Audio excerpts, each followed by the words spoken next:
gente sabe que Deus usa quem Ele quer e da forma que Ele quer. Geralmente a gente fica preocupado em trazer uma bela mensagem aos irmãos, mas a palavra ela é de Deus. Deus fala como Ele quer e da forma que Ele quer. Afinal de contas, a casa não é nossa, a casa é dele. A vida não é nossa, a vida é dele. A palavra não é nossa, a palavra é dele. Quem move a igreja não somos nós, é ele. Porque dele, por ele e para ele todas as coisas foram feitas. Você foi feito para louvor, honra e glória ao nome do Senhor Jesus. Capítulo 15, verso 11, diz assim: E disse um certo homem, tinha 2 filhos, e o mais moço dele disse ao pai: Dai-me a parte dos bens que me pertence, e ele repartiu por eles a fazenda. Poucos dias depois, o filho mais novo, ajuntando tudo, partiu para uma terra longínqua, e ali desperdiçou os seus bens, vivendo dissolutamente. E havendo ele já gastado tudo, houve naquela terra uma grande fome, e começou a padecer necessidade.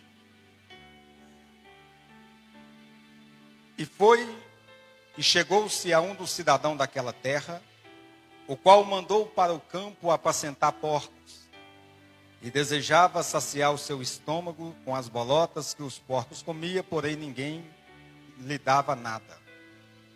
E tornando em si disse: Quantos jornaleiros do meu pai têm abundância de pão, e eu aqui pereço de fome? Levantar-me-ei, irei ter com o meu pai, e dir-lhe-ei: Pai, pequei contra o céu e perante ti. Já não sou digno de ser chamado de teu filho.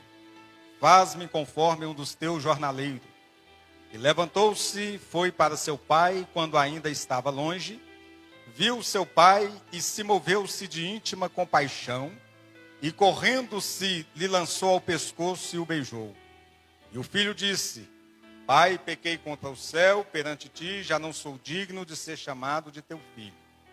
Mas o pai disse ao seu servo: Trazei depressa a melhor roupa e vestindo, e pondo-lhe um anel na mão e alparca nos pés. E trazei o bezerro cevado e o matai-o, então comamos e alegramos-nos. Porque este meu filho estava morto e reviveu, tinha-se perdido e foi achado, e começaram a se alegrar-se. Amém? Podem tomar os vossos assentos?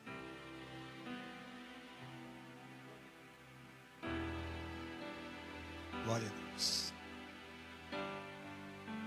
Aleluia. Irmãos, para quem não me conhece, eu nasci no berço evangélico. Graças a Deus, quando eu estou com 38 anos de idade, vou fazer.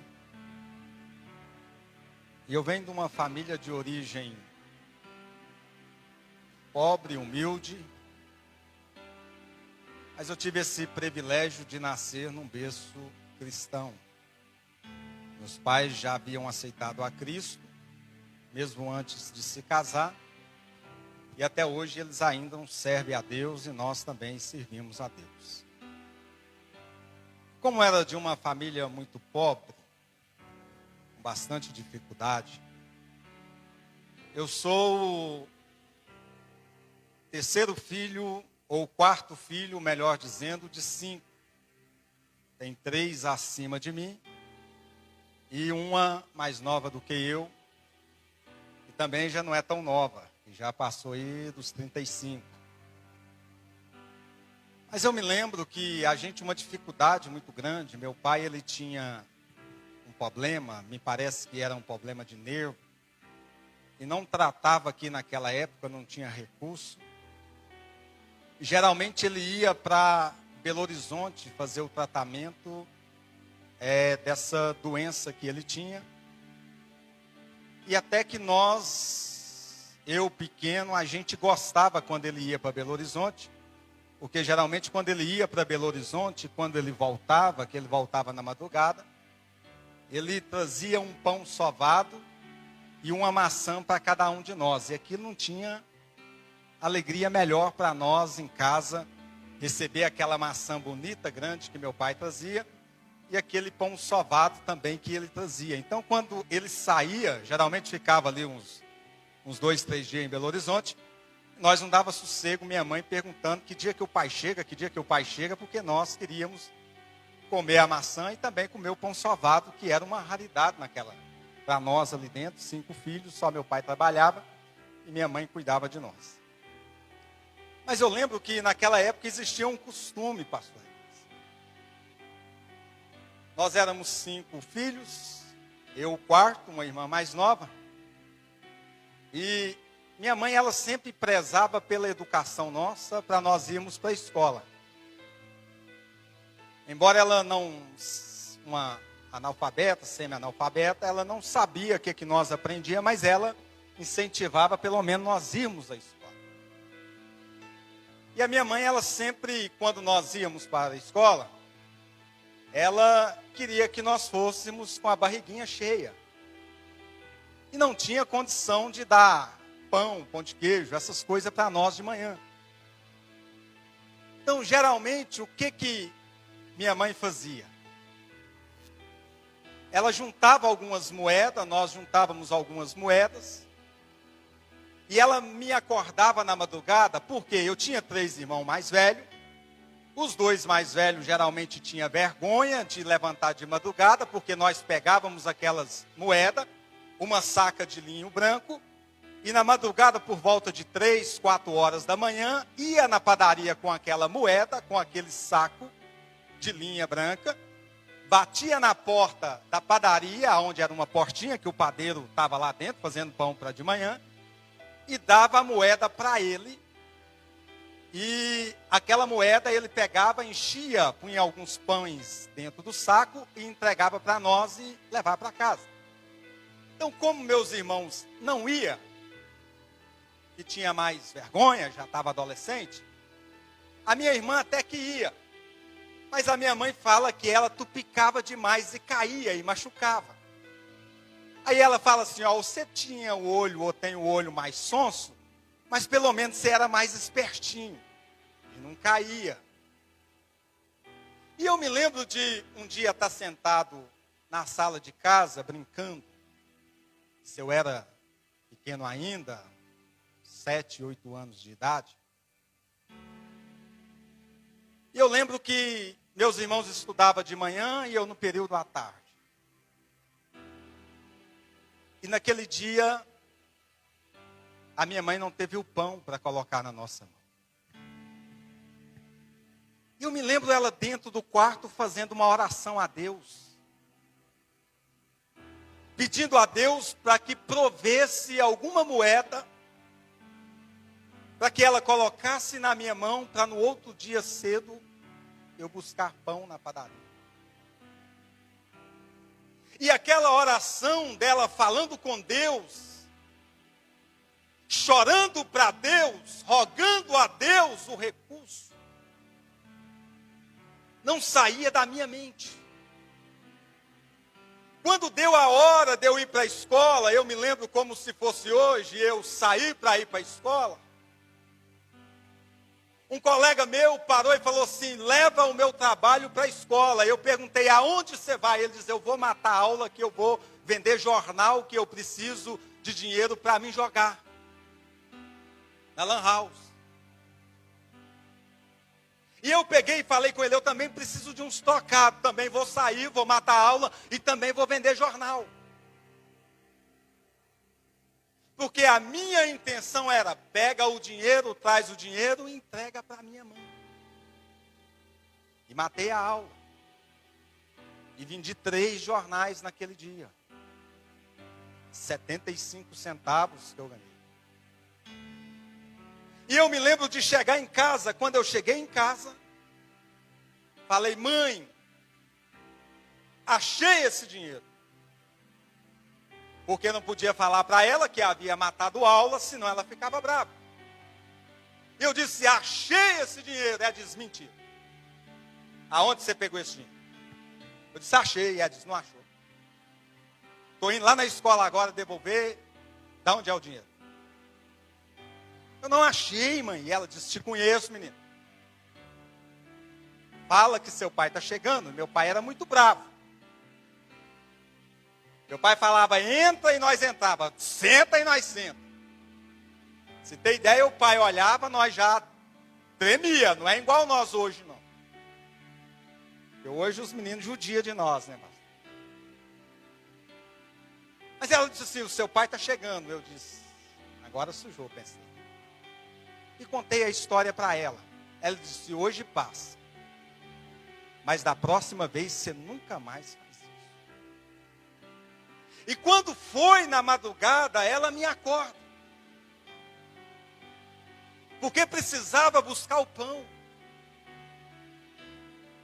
E eu me lembro que nós fomos, ela para na esquina da praça, eu sigo alguns metros, bato na porta ao lado da padaria, naquele portão. E naquele dia eu não sei se o padeiro teve uma mal noite. Eu não sei se houve alguma coisa que constrangeu ele e ele não estava passando bem. Mas eu lembro que quando eu bati na porta e ele abriu a porta e deparou comigo, ou se ele estava enjoado de ver a minha cara 3 vezes por semana para buscar pão velho, eu não sei. Mas eu lembro que quando ele abriu a porta, ele pega o saco na minha mão e joga o saco no meio da rua e bate a mão nas moedas e me dá um chute. A minha mãe que estava na esquina, ela vem correndo. E ele entra para dentro e ela me pega e pega o saco e vai embora. Só que nesse transcurso ela começa a chorar e a falar com Deus. Que ela não aguentava o fato da humilhação. Que ela queria uma mudança de Deus, uma intervenção de Deus no seio da minha família, na saúde do meu pai e na saúde dos filhos dela e na vida dos filhos dela, que ela servia a Deus. E as lágrimas desciam nos olhos de minha mãe e eu dizia, mãe, não chora, não doeu. Ele é fraco. Bateu, mas tudo bem, está tranquilo, não tem problema, mãe. Mas eu me lembro naquele meio da rua. Ela olha para o céu ainda com estrelas na madrugada de noite. Com as lágrimas descendo. E diz, Deus, se o Senhor mudar a situação da minha família. Se o Senhor tocar na saúde do meu esposo, esse que está aqui comigo, eu dou ele ao Senhor, para servir ao Senhor e consagro ele ao Senhor. Eu nunca mais levanto ele de madrugada para vir a uma padaria, para sofrer a humilhação, mas o teu nome será glorificado sobre a vida dele, se o Senhor fizer o milagre na minha.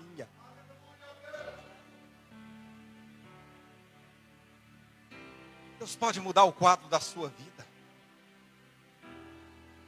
Deus pode mudar o cativeiro da sua vida. Deus não precisa de circunstância para agir na sua vida. Deus não precisa de jeito para agir na sua vida. Deus não precisa de intervenção humana para fazer o que Ele quer fazer na sua vida. O que Ele precisa é que você dê liberdade, entrega o teu caminho ao Senhor, confia nele e tudo Ele fará por ti.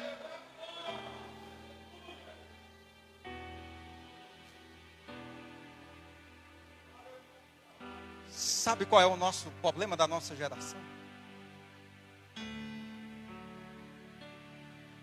que nós não andamos mais pela fé. Que nós às vezes deixamos de dar ouvido à voz do profeta. Que nós às vezes deixamos de acreditar na palavra que é ministrada no altar, para acreditar na palavra do homem. E às vezes Deus já até liberou o milagre, já abriu a porta que você pediu para Ele abrir desde o primeiro culto. Mas os seus olhos estão tão vidrados na circunstância que você está vivendo, no momentâneo, na promessa que o homem te fez. Mas Deus me trouxe aqui nessa noite, te trouxe aqui nessa noite, nos trouxe aqui nessa noite, para dizer para mim e para você, que aquilo que Ele prometeu que vai fazer na sua vida, Ele vai fazer, queira o inferno ou não, queira o diabo ou não, queira o homem ou não, falando Deus, quem impedirá?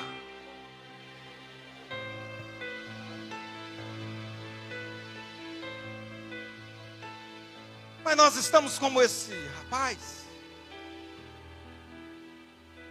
Esse rapaz era um rapaz que vivia dentro de casa com o seu pai, com o seu irmão. Estava dentro da casa, na presença do pai, na presença do irmão, na comunhão. Tinha tudo, mas não conseguia enxergar aquilo que ele tinha dentro da sua própria casa.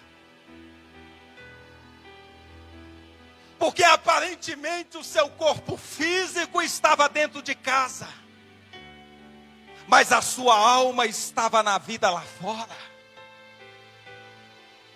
E é por isso que às vezes você está aqui, você não consegue mais sentir a presença, você não consegue mais ver o milagre, você não consegue mais ver o mover do Espírito Santo. E às vezes você até vive de passado dizendo: antigamente era assim, que de primeiro era assim, e agora não acontece. Ei, acontece mente, vai acontecer. A presença do Pai está dentro da casa.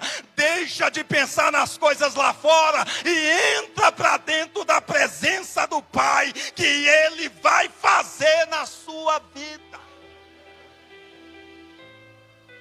Aí ele chega o pai e diz assim: ô pai, viver aqui dá não.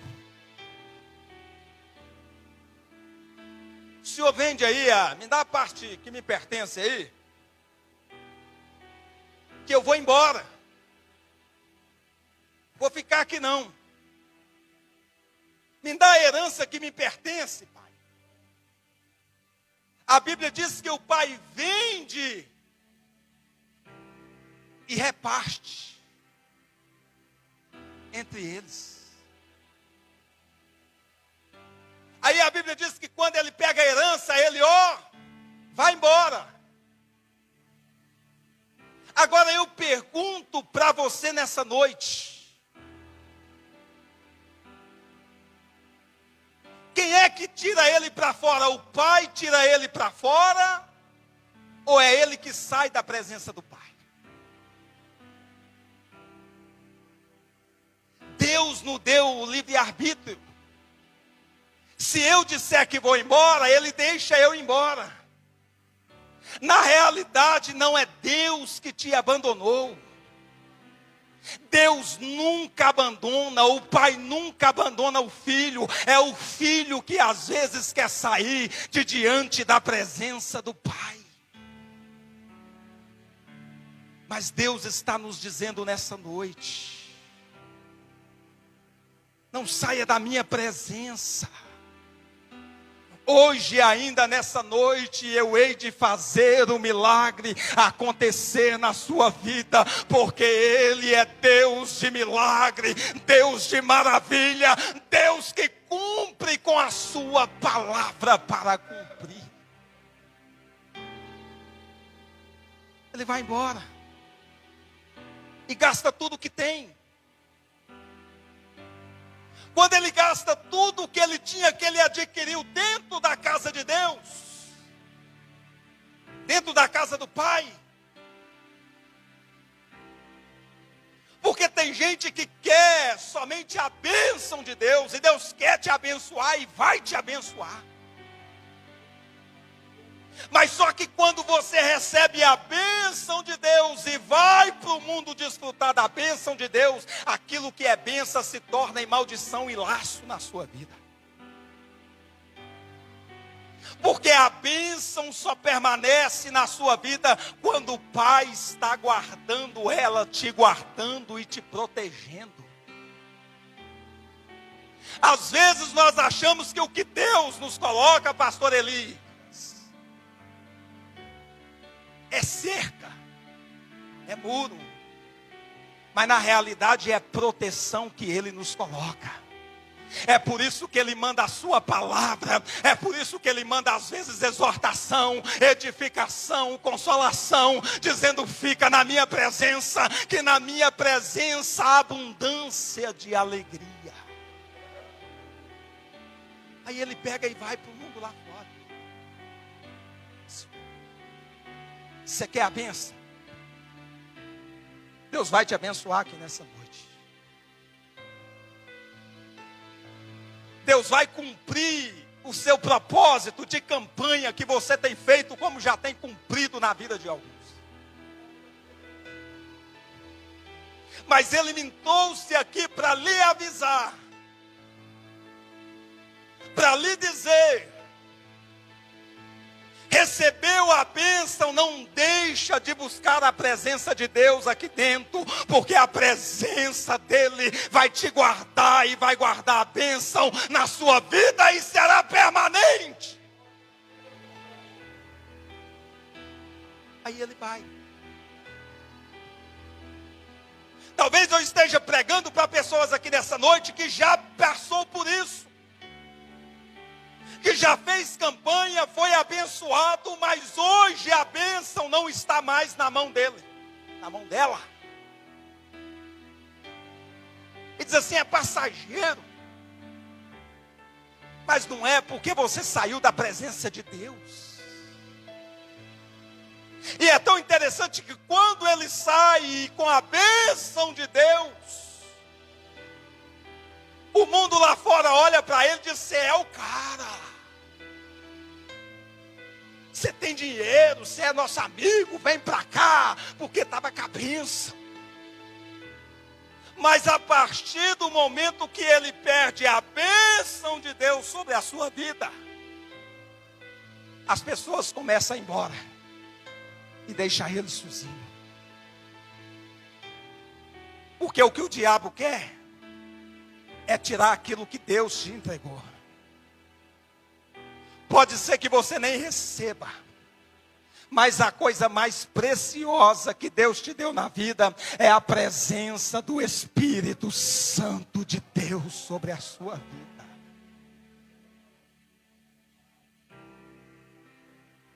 Aí ele perde tudo. Você já percebeu? O mundo lá fora é desse jeito. Quando nós temos condição, temos tudo, todo mundo é nosso amigo. Mas quando acaba com tudo, todo mundo vira as costas. Ninguém quer mais. Só que esse camarada, ele vê que acabou tudo, pede serviço, vai apacentar porcos. Não dá tempo de nós entrarmos na questão. Só que quando ele está apacentando porco, a Bíblia diz que ele cai em si. E ele começa. Eu estava dentro da igreja. Eu cantava. Eu pregava. O Pai me usava. Agora eu estou aqui no mundo, apacentando porcos, sofrendo aqui, caindo em si, reconhecendo o seu estado de derrota, de miséria. Mas ele disse: levantar-me-ei e irei ter com o meu Pai.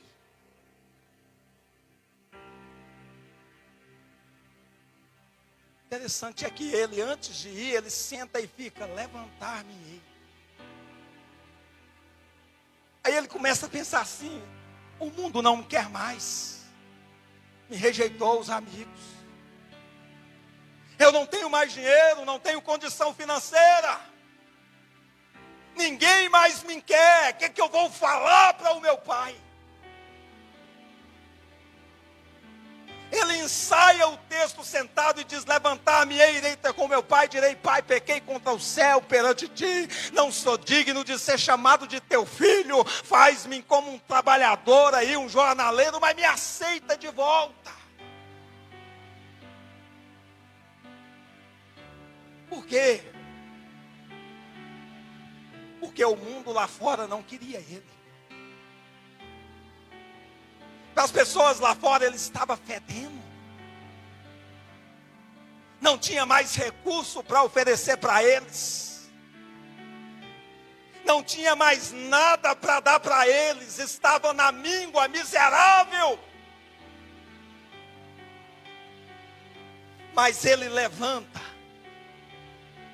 e começa a ir ao encontro de seu pai.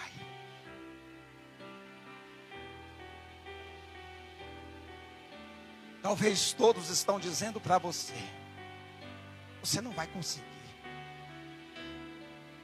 Seu filho não tem jeito. Você não tem jeito. Seu esposo não tem jeito. Essa doença não tem mais jeito, já era para você. Você não presta mais. E o sentimento que você entrou por aquelas portas ali dentro é, para mim já era, acabou, não dou conta mais. De cabeça baixa, maltrapinho, às vezes caluniado e humilhado por aqueles que estão lá fora, que até eram seus amigos. Mas viraram as costas para você.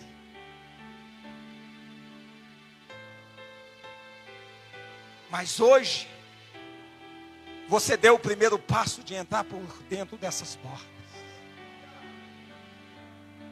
E tem alguém que está te esperando aqui dentro, pela mesma porta que você saiu. Ele ainda permaneceu aqui dentro, aguardando a sua volta e o seu retorno.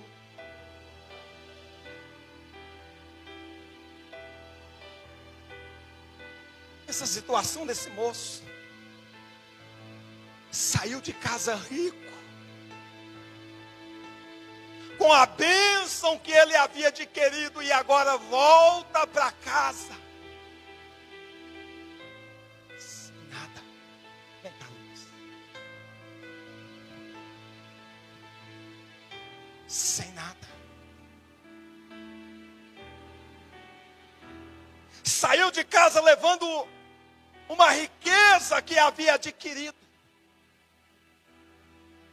uma prosperidade que ele sentia na pele, e dizia, como eu era na casa do meu pai no passado. E agora o mundo olhava para ele e dizia, não quero mais. Está fedendo. Não quero mais, não tem mais dinheiro, não tem mais condição financeira, não tem nada para me oferecer. Porque o pai não ama aquilo que você tem, o pai ama aquilo que você é.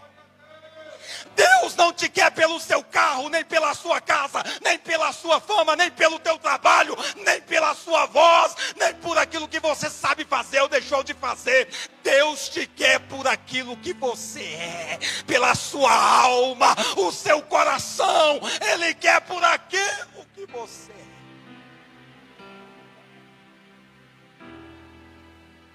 Aí vem ele, vem devagar, lá vem ele fedendo. Maltrapinho para. Mas ele lá vem rumo à casa do pai. Pelo caminho que ele saiu, ele sabia voltar para a casa do pai. E o pai estava lá de fora olhando, cadê o meu filho? Deus está com saudade de pessoas aqui nessa noite, na madrugada. Deus está com saudade de quando você dava liberdade para o Espírito Santo dele operar na sua vida, que você profetizava, falava em línguas, que você sentia prazer em estar na presença dele. Deus está dizendo: volta para casa, volta para a minha presença. Porque o diabo dizia: ele perdeu, está fedendo, destruído, acabado, maltrapinho,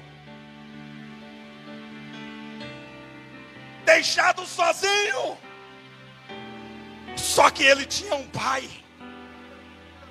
Estava fedendo porco, estava sem sandália no pé, estava com as roupas rasgadas, imunda e suja, para o mundo não servia. E é interessante que o pai não esperou ele só vindo, mas quando o pai avista ele de longe pelo caminho.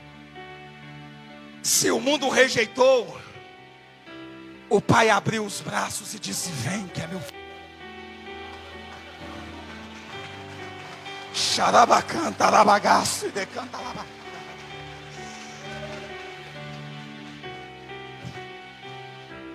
Põe roupas limpas, sapato nos pés, anel no dedo. Esse meu filho estava morto, mas hoje reviveu, ressuscitou. Vamos alegrar dentro dessa casa, porque o meu filho foi encontrado novamente. Ei, Deus está dizendo para você: tiraram a sua honra, acabaram com o teu nome, destruíram a tua família, levaram seu nome à bancarrota, acabaram com aquilo que ele te deu. Mas hoje, na presença do Pai, o Pai chama o servo e diz: coloca roupa, coloca sapato, coloca sandália, porque é meu. Deus abençoe. Deus está dizendo a você: você é meu. Eu não abro mão de ti. Eu não abro mão de ti. Orar. Aleluia. De pé em nome de Jesus.